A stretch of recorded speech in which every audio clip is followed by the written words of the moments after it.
किस राजा ने युद्ध पर जाने से पहले अपनी 64 बेगम के सिर काट दिए थे?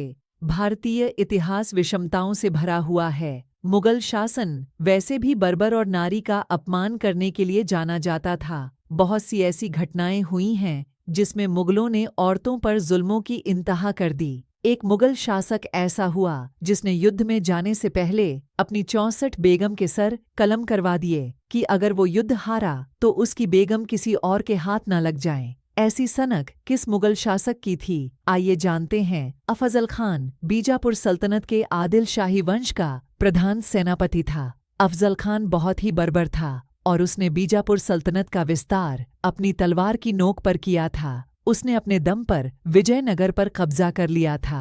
अफजल खान को सबसे खूंखार योद्धा माना जाता था और वह युद्ध में जीत के लिए किसी भी नीचता पर चला जाता था। उस वक्त शिवाजी महाराज मराठों के सबसे ताकतवर राजा थे और मराठों का दमन करने के लिए बीजापुर सल्तनत ने अफजल खान को शिवाजी से युद्ध के लिए भेजा।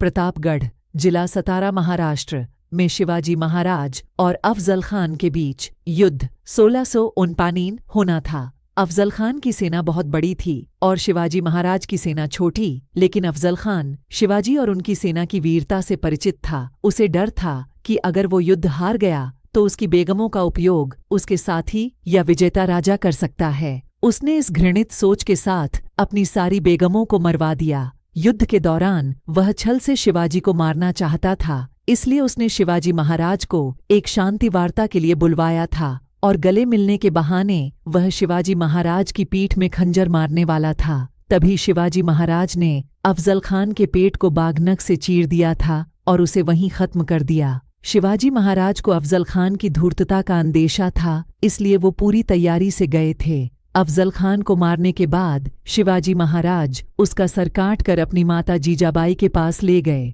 जीजाबाई ने अफजल खान का अंतिम संस्कार पूरे सम्मान से करने को कहा। उन्होंने कहा कि भले ही वो हमारा दुश्मन था, लेकिन मरने के बाद अब दुश्मनी भी खत्म हो गई। इसके बाद शिवाजी ने पूरे सम्मान के साथ मुस्लिम रीत के साथ अफजल खान का अंतिम संस्कार करवाया। शिवाजी महाराज ने दक्षिण पश्चिम में मुगल साम्राज्य को स्थापित नहीं होने दिया। हिंदू राजा वैसे भी युद्ध के बाद हारे हुए शासकों की रानियों को हाथ नहीं लगाते थे, बल्कि उनको ससम्मान उचित स्थान दिया जाता था, जबकि मुगल ऐसे नहीं थे। अफजल खान की 64 बेगमों की कब्र आज भी बीजापुर में स्थित है, जो अफजल खान की हैवानियत दिखाती हैं।